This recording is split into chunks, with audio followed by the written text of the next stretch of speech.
안녕하십니까. 당첨 얻는 생각 두 번째 한번 이야기해 보도록 하겠습니다. 제가 특정 회사를 언급하거나 뭐 그렇다 하더라도 그 회사 관련성이 전혀 없습니다.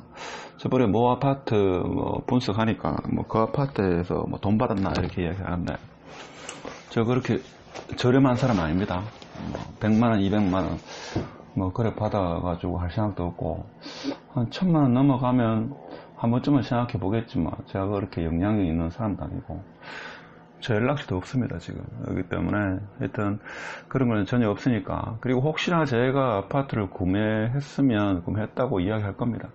하여튼 아파트 당첨된 분들 축하드리고, 당첨되고 나면 보통 일반적으로 드는 생각, 1에서는 특정한 아파트에 대해서 제가 몰랐던 사실, 뭐 지인들이 좀 당황해하는 것 같아가지고 저도 찾아보니까 상당히 당황스럽더라고요. 그런 내용을 했고, 두 번째, 당첨 후 실제로 드는 생각 한번 보도록 하겠습니다.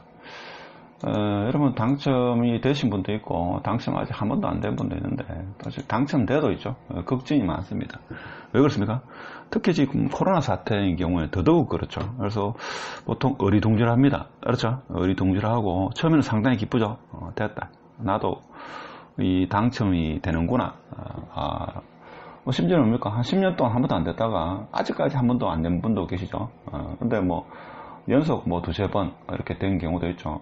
당첨되고 분양 6개월 뒤에 팔고 또 다시 뭡니까 1순위 뭐 넣어가지고 하여튼 또 그 재당첨 기간은 정확하게 기회가 납니다만 하여튼 기쁜데 두려움이 쓱 들죠.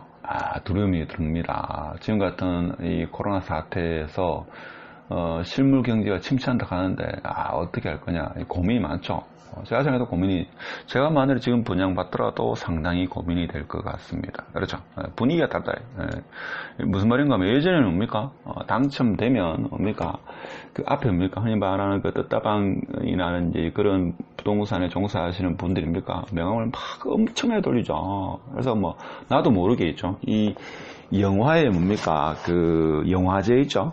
연예인들이 뭡니까? 스포트라이트 받으면서 있죠. 나가는 그런 기분이 들 정도로 뭡니까? 명함 한 수십 명이 해가지고 명함을 막 주죠. 저도 예전에 언제죠? 2002년도인가? 2003년도인가? 그때 그 느낌을 저는 잘 알고 있습니다. 그래서 근데 요즘엔 그렇지 않죠. 이 코로나 사태를 보니까 사이버 모델로 하고 뭐 당첨됐는데 당첨자에 한해서 보여준다. 그러니까 그런 분도 몇 명 없습니다. 그러니까 당첨되긴 됐는데 왠지 모르게 분위기가 이상하다. 그죠? 분위기가 다릅니다. 그렇죠? 그래서 당첨되고 나면 또 이런 생각 들죠. 당연히 계약해야 되는데 지금 이 시기에 계약하는 게 맞나? 주위 막 물어보죠. 이제 전화기를 돌립니다. 전화하던 분한테도 이제 전화를 하죠. 해가지고 그러니까 이렇게 되는 겁니까? 나의 어떤 투자 성향이나 실거주나 아니면 나의 자금 여력이라는 이런 게 확실하지 않기 때문에 이런 생각이 드는 거죠. 사실 확신이 들면 뭡니까? 코로나가 아니라 코로나 할배가 오더라도 더가 살죠. 상관없습니다. 근데 그렇지 않다. 그렇죠? 항상 뭡니까? 돈은 늘 부족합니다. 살다 보면 돈은 늘 부족하고 아파트는 늘 좁습니다. 그렇죠?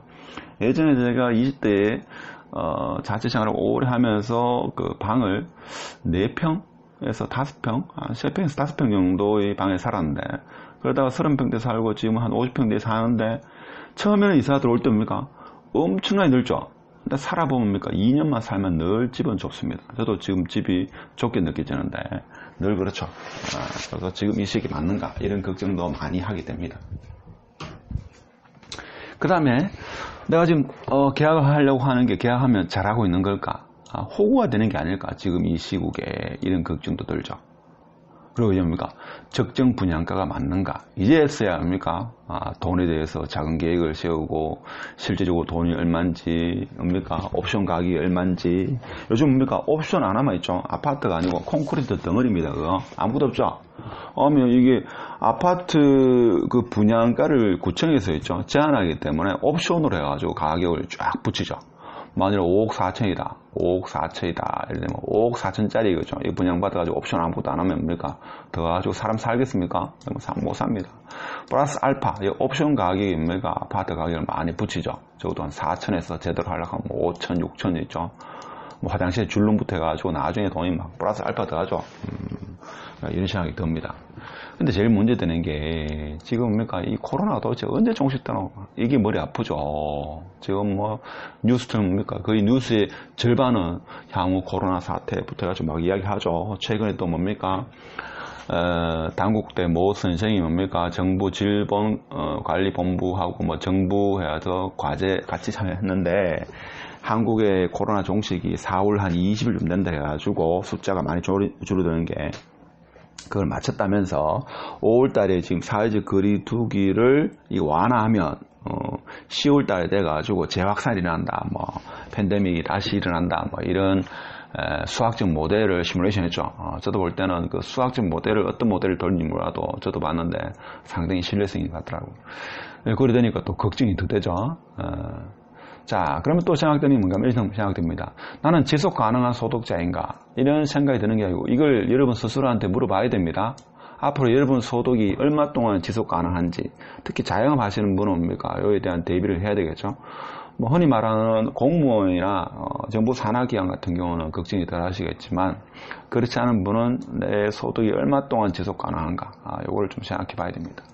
그다음 포스트 코로나 후의 생활, 이거에서 뭐 아파트 가치가 상승할 건지 그렇지 않을 건지도 생각을 좀 해봐야 됩니다. 그렇죠? 만일에 올 겨울에 뭡니까 재유행이 오게 되면 하여튼 제가 볼 때는 좀 말씀드리기 조금 곤란한 부분도 있는데, 그러니까 그 공기 순환 있죠, 이런 것도 잘 생각해 봐야 됩니다. 중국입니까 어느 지역에 보면 아파트 단지 내에 환풍기를 통해 가지고 뭐 감염됐다 이런 이야기도 있죠. 그래서 이거 말하기 조심스럽기 때문에 스스로 제가 이 정도 이야기는 스스로 판단하겠죠. 디플레이션이 오는가? 이 부분도 좀 생각을 해봐야 됩니다. 그렇죠. 사실 원유 가격이 지금 폭락을 했죠. 그렇죠. 저번에 제가 원유 선물에 대해서 한번 영상을 간단히 올렸는데, 자, 원유 가격이 폭락을 하면 뭡니까? 다른 원유로 생산되는 제품이 많죠. 하다못해 화장실의 휴지 같은 경우에도, 화장지 같은 경우도 원유하고 관련이 있죠. 그래서 산업 전반의 물가가 하락한다. 그럼 오늘보다도 내일이 더 저렴하다고 하면 오늘 누가 소비하겠습니까? 그렇죠? 그래서 현금만 쥐고 있다. 과연 이 디플레이션이 오는가? 어떤 분은 벌써 왔다고 합니다. 그렇죠? 자, 이런 시기에 내가 아파트를 사야 되는가? 뭐 이런 생각이 막 들죠. 청약 넣을 때만 하더라도 당첨되기만 되라, 뭐 이런 생각이 들었는데, 입주 시기와 공급이 많다고 하는데 22년부터 해가지고 대구 물량, 입주 물량입니다. 분양이 아니고 공급 물량이 폭탄이라고 하는데, 자, 내가 지금 이 계약하는 게 맞는가? 걱정이 한두 가지가 아니다. 그렇죠? 그래서 투자도 보면 성격이다. 자, 그리고 또 뭔가 하면 제가 볼 때는 이것만 너무 어렵게 생각할 필요 없습니다. 실거주인가? 투자자인가? 이걸 생각해 봐야죠. 그렇죠? 당첨된 그 호실이나 청이나 향이 아주 좋으면 뭐 크게 걱정할 필요 없겠죠. 걱정이 좀 덜 할 겁니다. 자, 이걸 생각합니다. 23년 이후에 만약에 내가 입주를 하게 되면 입주 후에 최소 3년에서 5년 정도 이상 거주하자, 이런 마음을 딱 먹으면 제가 볼 때는 상당 부분이 해소가 됩니다. 그렇죠? 그래서 여러분은 고민해야 될 건 다른 건 필요 없고, 자금을 어떻게 확보할 거냐, 이것만 정확하게 딱 쓰면 뭐 입주해도 상관이 없겠죠. 그래서 계약금 10%, 보통 10%는 내죠. 중도금은 이자 후불제니까. 잔금 뭡니까? 그때 돼가지고 잔금 치면서 뭡니까? 중도금은 담보대출을 전환하면 되죠. 근데 여러분 따져야 될 게 옵션 가격이 얼마인지, 옵션을 어떻게 내는지 이것도 따져봐야 되면 지금. 잔금 시 중도금 담보대출로 전환한다 하면 되는 거고, 입주 후 제가 볼 때는 3년 동안은 원금, 이자, 자금 계획도 이걸 좀 골똘히 생각해 봐야 됩니다. 그러니까 처음 집을 사거나 보통 한 1억에서 2억대 정도 집을 살고 계시다가 요즘 분양은 5억에서 6억이죠.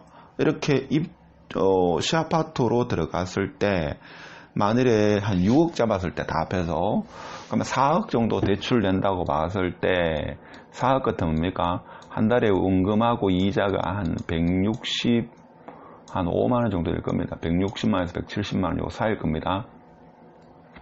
이거를 한 3년 정도, 그러니까 1년에 2천만원이니까 한 6천만원 정도 여유분이 있으면 여러분의 라이프 스타일은 조금 해피할 겁니다. 그렇죠? 근데 이 여유분이 전혀 없다. 월급 받아가지고 이거 매달 원금 이자 납부할 거다. 그러면 좀 숨이 턱턱 막힌다. 좀 고민해봐야 됩니다. 이 부분. 제가 볼 때 고민 좀 많이 하셔야 자금 계획 마련 고민해야 돼. 자, 그리고 최대 변수는 지금 뭔가 하면 이 코로나입니다. 코로나. 그렇죠. 코로나가 올 겨울에 다시 재유행된다. 그렇죠. 2차 유행. 1918년입니까? 14년입니까? 스페인 독감 같은 경우도 지금과 비슷하죠. 그때는 5, 6월 달에 스페인 독감이 돌아가지고 10월 달에 다시 재유행을 했습니다. 그렇죠. 지금 코로나 같은 경우도 거의 제가 볼 때는 뭐 상당수 전문가들이 올 겨울에, 올 가을에 지금 유행을 할 거다 이렇게 하죠. 제가 2월 초에 1월 말에 그때 우한 폐렴 영상을 올릴 때 노란 딱지 엄청 붙었는데 그때 보니까 이게 제가 알기로는 남반구 있죠. 특히 남미 쪽에 이게 코로나가 확진자가 없어야 된다 이런 이야기 들었는 게 남미 쪽에 확진자가 들면 남미는 지금 뭔가 하면 제 지인도 거기 있는데 지금이 가을로 접어듭니다. 그렇죠. 가을입니다. 가을 접어드는 게 가을입니다. 그래서 좀 있으면 이제 5월달, 6월달 되면 겨울에 접어듭니다. 그러면 이제 코로나가 뭡니까? 바이러스가 정식된, 생존 기간이 더 길어지고 정식이 더 잘 되고 이 변종이 생긴다고 합니다.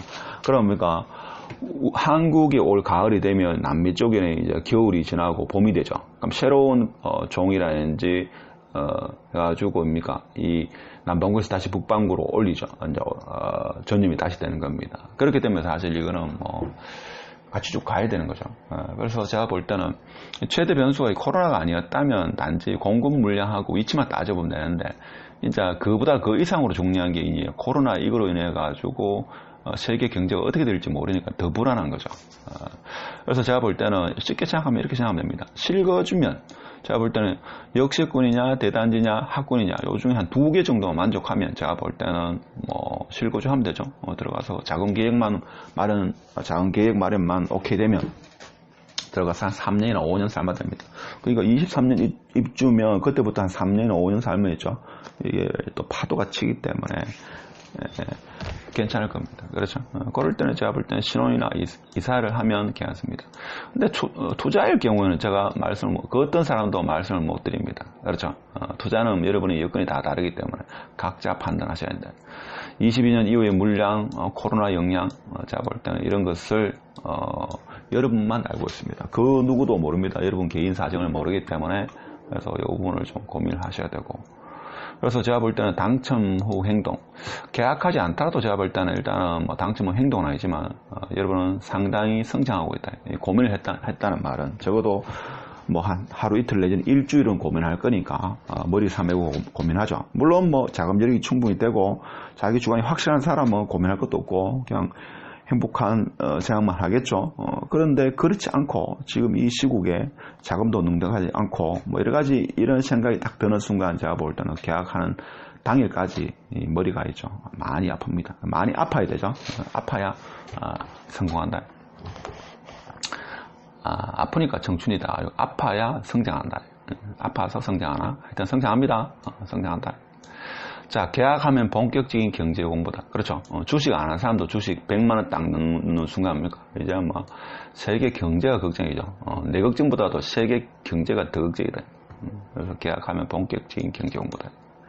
그래서 제가 볼 때는 당첨할 것인가 말 것인가, 주위에 아무리 물어봐도 모릅니다. 고임금이죠. 내가 분양받은 고임금 부동산에 가서, 시세를 확인하고 고민을 해봐라. 10군데 정도 가셔가지고 상담을 해봐라. 근데 가실 때 빈손으로 가지 말고 바카스 한 통 사갑니다. 이래 이야기한다고 제가 또 중개사분하고 연관성이 전혀 없습니다.